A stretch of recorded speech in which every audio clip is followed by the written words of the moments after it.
You know, sometimes I skip over the most important things. To beat Detroit in the next to last game of the season, the one that we covered yesterday, the New York Giants had to rely on this field goal block with only 1 minute remaining. And that meant the entire season would come down to a game against the Cleveland Browns at snowy Yankee Stadium. This was the last game of the regular season, and the Giants needed a win to force a one-game playoff for the division title with the Cleveland Browns. Now, this is where a lot of people get confused, including the people who made this Tecmo Super Bowl ROM. So the New York Giants would need to play the Browns again in the one-game playoff to break the tie if they beat the Browns on the last day of the season, December 14th. It really is kind of confusing when you think about it, especially since this game was at Yankee Stadium, and if there was going to be a tie, that game would also be at Yankee Stadium against the same team. Frank Gifford was back this time around, and the Browns joked about playing in balmy 28-degree weather, plus note the bit about using tennis shoes on the frozen surface. Anyway, Jim Brown had a field day at the beginning of this game, highlighted by the 65-yard touchdown run.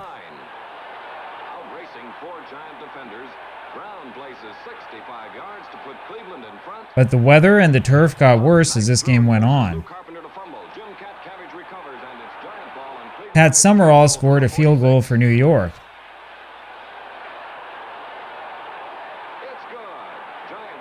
But the Browns managed to get a field goal before halftime to make it 10-3, and then the snow really started to come.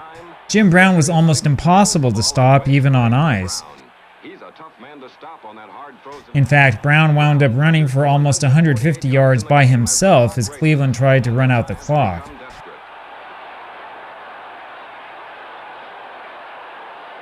The Giants did eventually get him, though, as the blizzard came.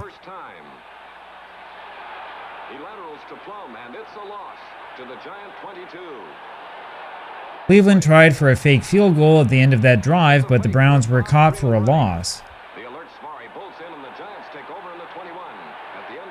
And so it was still 10-3 heading into the fourth quarter, and that's where this game turned into an all-time classic. The Browns planned on simply running out the clock using Jim Brown, but Cleveland fumbled, giving the Giants a chance. It was Frank Gifford with this halfback pass that gave the Giants a huge gain.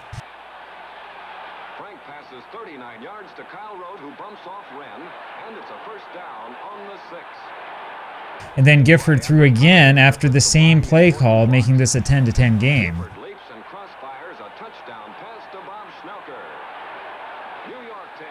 Now, there was no overtime in the regular season in those days, and so the Giants were desperate to score.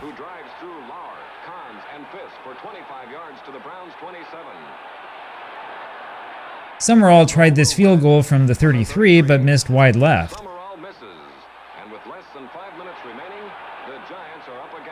But the Giants forced Cleveland into punting, and this punt barely went 20 yards. It was a real break.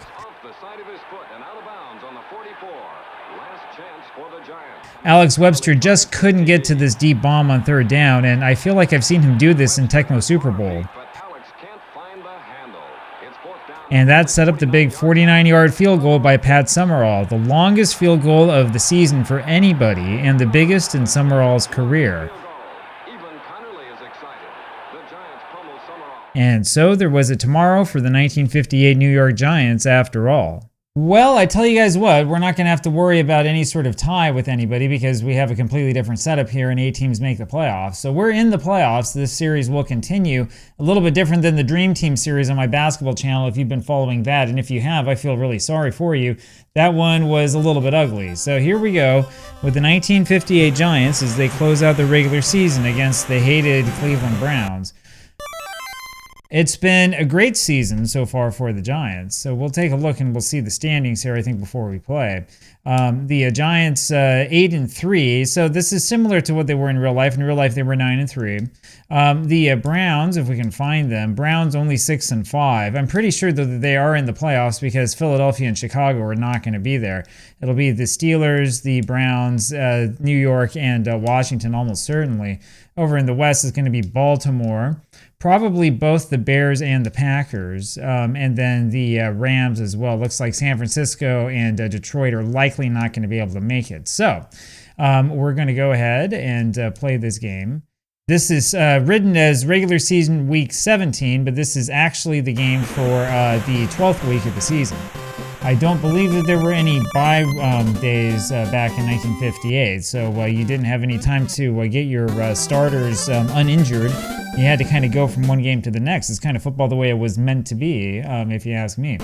And I just realized I forgot to do what people were telling me to do, which is have Triplett and Frank Gifford change places. So that probably would have been the right thing to do, but we didn't do that here.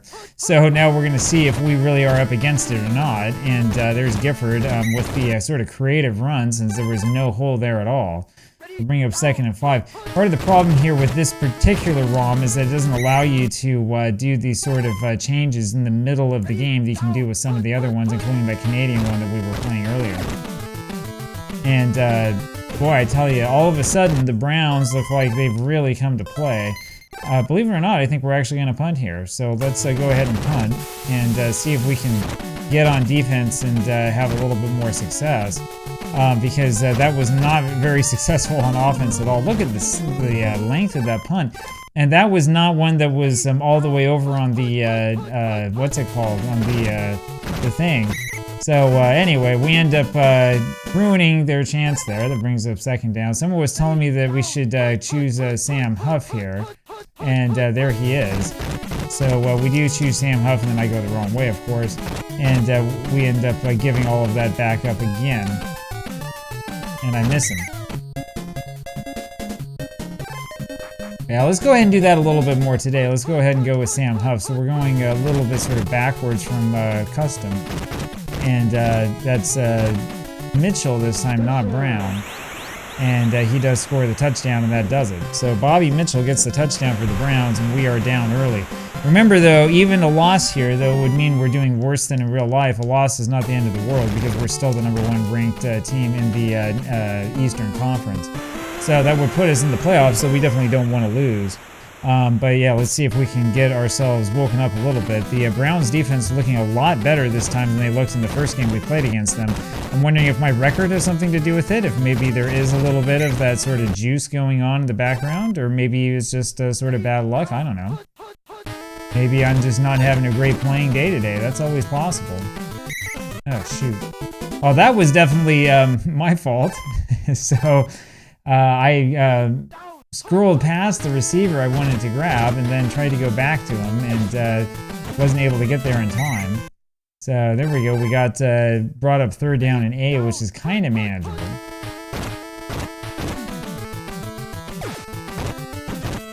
And we found Triplett that time. And Triplett, of course, is running circles around everybody. And we almost had an absolutely spectacular move, but unfortunately I went out of bounds. Otherwise, that would have been one for the highlight, one for Twitter. We can send that one on over to Twitter and see if we can get the other Tecmo Super Bowl people excited. So here we go now. We're kind of running the field a little bit on him. I hate this part of this play, though. I wish that he would just keep going since there's nobody guarding him. But whatever, we'll take it. We'll take the 1st down. Now we're starting to roll a little bit, so we're getting it back. It seems like the computer... Oh, man. How did he not get in? Well, we can't have that.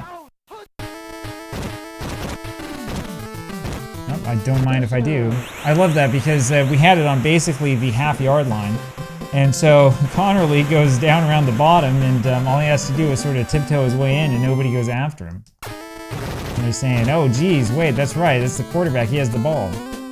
So 7-7, and this is a little bit more like it. Let's see if we can get a stop on defense, though, and we didn't do a very good job last time around.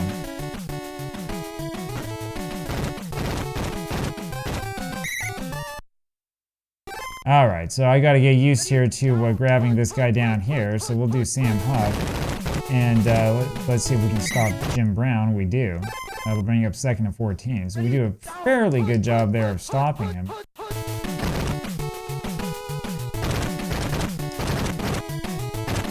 And that's Jim Brown again, just like you saw in the preview for this video. Jim Brown running into everybody and nobody can stop him, except of course there is absolutely no snow this time. And look at him go. So this is going to be one of those games. Can we get to him? No, we can't. Well, the Browns have not had a great season here, but as long as they have this guy, it's going to be pretty tough to beat him. So we'll see what we can do. Just didn't get there in time, but that was close. 14-7, and we got a ball game. So, yeah, we'll see how we do with this game. The big goal for me today is tomorrow we want to put out the video about Madden 94, so look for that coming out pretty soon. I may play a little bit of Montana 94 later on today. Oh, jeez. Somebody was telling me that every time you're running up against the blitz, you have like a certain percentage chance of throwing the interception. At that time I thought, well, this is good, we have this play, you know, we'll be able to avoid it, and it just didn't happen. So 21-7, and now the Giants are really, really down in it. And that's what happens with the juiced mode. So here's my question for you guys, which is after this save is done, which is going to be pretty soon, pretty much no matter what do we do next? I'm thinking a little bit about playing around with the ROM for the NCAA 2025 season, which is not really that old, but has a whole bunch of features that this one doesn't. So I might play around a little bit with that one, and we can sort of see what we have. Here's Webster. I swear, watch this game and then go back and watch our earlier game against the Browns, and you will notice that their defense is a lot better this time around for whatever reason.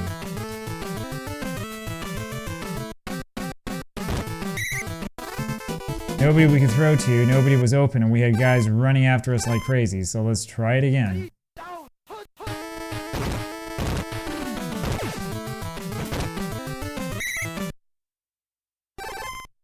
Brings up a 3rd and 5, so we'll see what we can do here on 3rd and 5. This is not a good pass. Yeah, that's not a good idea. Well, 4th and 5, we kind of have to go for it here, right? We'll get the first down.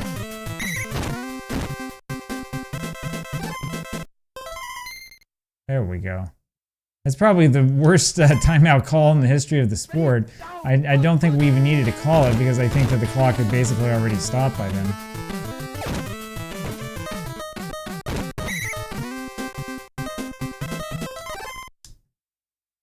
Barely get the timeout in time, so let's try it one more time and see if we can score the touchdown.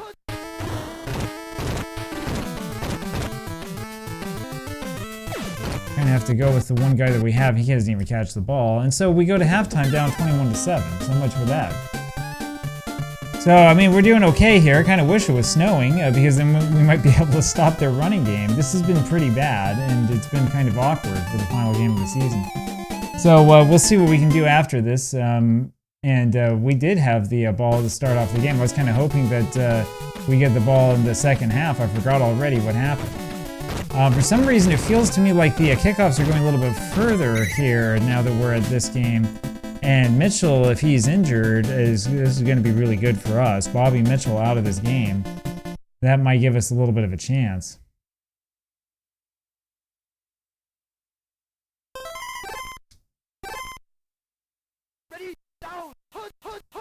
So remember, the first time we played against him, it was Jim Brown who got injured. And this time it's the other running back. So, okay, somebody's got to go over and grab the quarterback. It's absolutely ridiculous. We can't allow him to have big gains like that. I'm starting to think, you know, I probably can make a change on offense if I want to. And sort of turn those guys around. Maybe we'll try to do that when we get the ball again. Assuming we get the ball again sometime soon.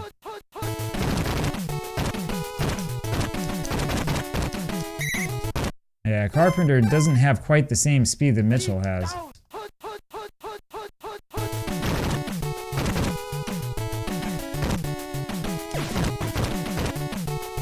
And yeah, that was a really poor decision on my part. I should have held back instead of trying to go into the backfield.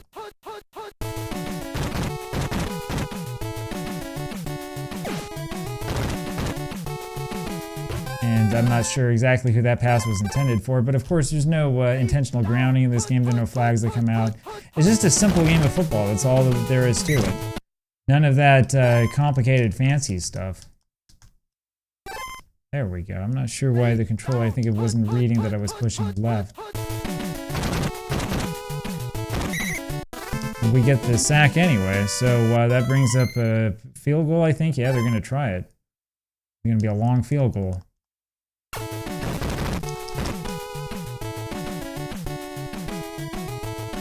And they nail it, so 24-7. And yeah, let's see what we can do. We're on a little bit of a losing streak here, and there's the kickoff that we were looking for.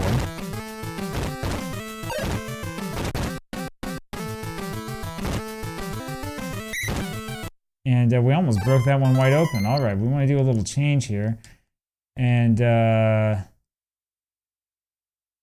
so you have to do it this way.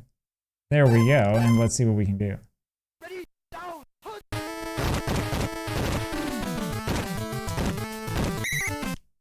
Well, that didn't do very much.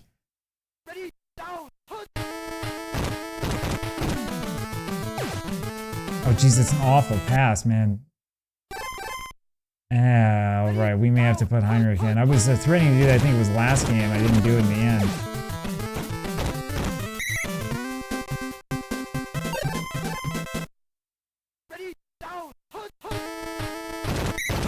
I'm not sure what happened there. I think this controller does need a little bit of repair because I'm trying to push back, and instead of going back, he's just standing there. So something's going on.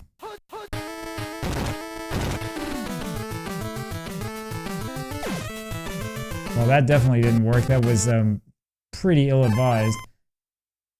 All right, let's try it one more time. Yeah, it's the same thing again. This controller really is starting to stick. So, all right, I think we can make this. No, we're not going to make this because it's too far down. So we missed wide right. And yeah, this has just been a really bad game. It's probably the worst game that we've had all season.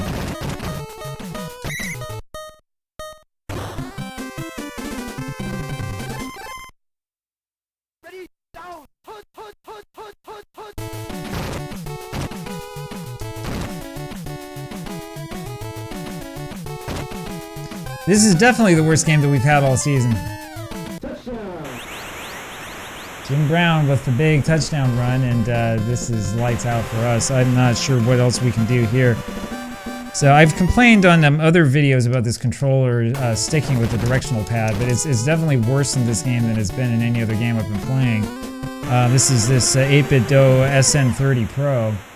It's been pretty reliable pretty much up to this point, but now it's feeling like it's just not doing what we want it to do. Oh, shoot.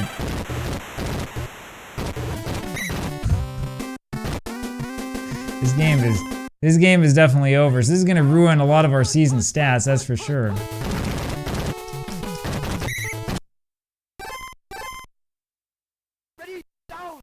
So this is what juiced mode really feels like when you're going into the playoffs, apparently. It's playoff mode now.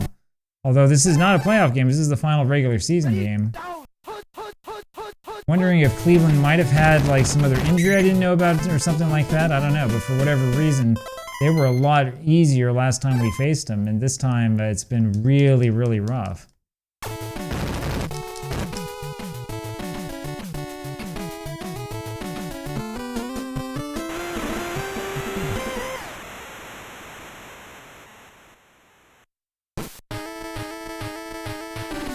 All right, we got 3 minutes left, and we got to try to score, 27 points against that.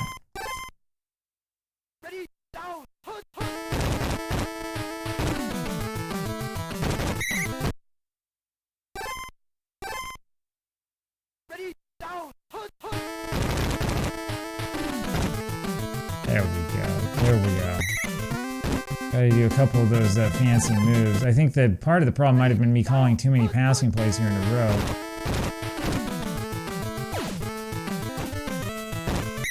It's a little bit better, though the problem with that particular receiver is that he's not very fast.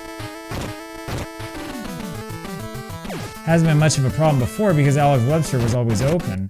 But this time of the season, for whatever reason, we can't seem to get Webster open at all. So let's see if we can do something here to at least make this respectable.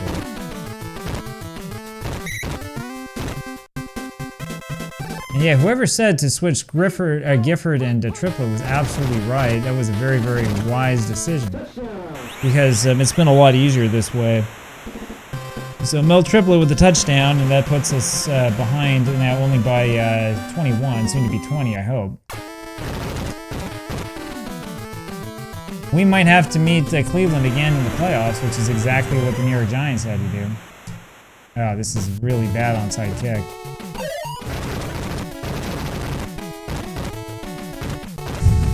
Look at Pat Summerall. He can't run. He can't run at all. Not even close.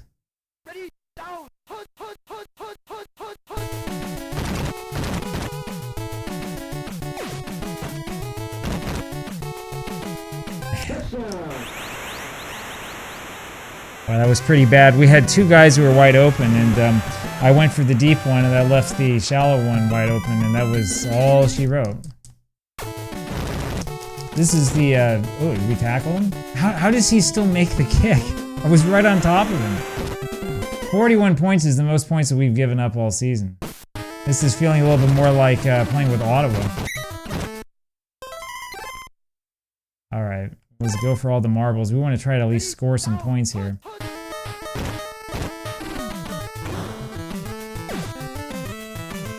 That's an awful pass. That's just such an awful pass by Heinrich. And there's the ball game, so we lose 41-14. And yeah, this is a little bit ugly. 66% completion percentage for both teams. We did really well in the air. We just didn't have much of a ground game.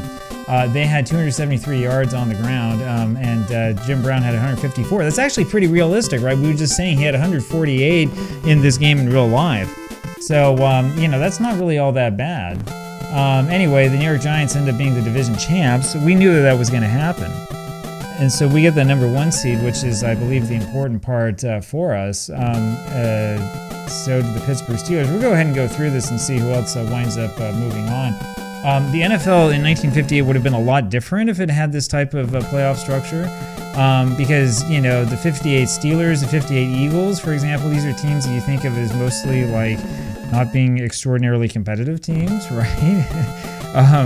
Anyway, so if you actually had like a real division structure at that time, even though you didn't have enough teams, things would have been different. It would have been a much different story, and we'd probably be talking about a lot of different teams instead of just the Colts and the Giants. So anyway, the last one will be the Rams. There you go. And so it's too bad, though, for the Detroit Lions, who had won the Western Division before. In 1957. NFL standings in 58, so we'll go through this, I think, pretty quickly. I think we have to wait for it actually take us through it all. So there we go. And look at that, Cleveland with the 7-5 record end up being the wild card. So they will go to the playoffs, and that means, I think what it means we have to play them again. If that's true, this is going to be kind of ugly. Colts, of course, 10-1-1. What a record for Baltimore. And it is, as I said, the Packers end up being the wild card there, and it will be the Rams, probably the Rams playing against the Bears. And let's take a look and see. Yep, the Browns against the Giants. So if we can beat Cleveland this time, you can see this thing is sticking again. Oh no, I guess it didn't let me. It didn't let me go ahead. All right. I don't remember if Play Game will play the next game automatically in the background or exactly what happens. So we'll wait until tomorrow to see what's going on. And of course, tomorrow we'll kind of finish things up a little bit in terms of the real life 1958 Giants. So yeah, my apologies for the game being a lot worse than we were expecting. We were hoping for a little bit better than that. But there you have it. That's the end of the regular season of 1958, and now begins the playoffs, and hopefully we'll have more than one playoff game for you. I'm a little bit scared now after the way that one went, but we'll see what happens tomorrow. It's going to be a lot of fun, and I'll see you there. Bye-bye.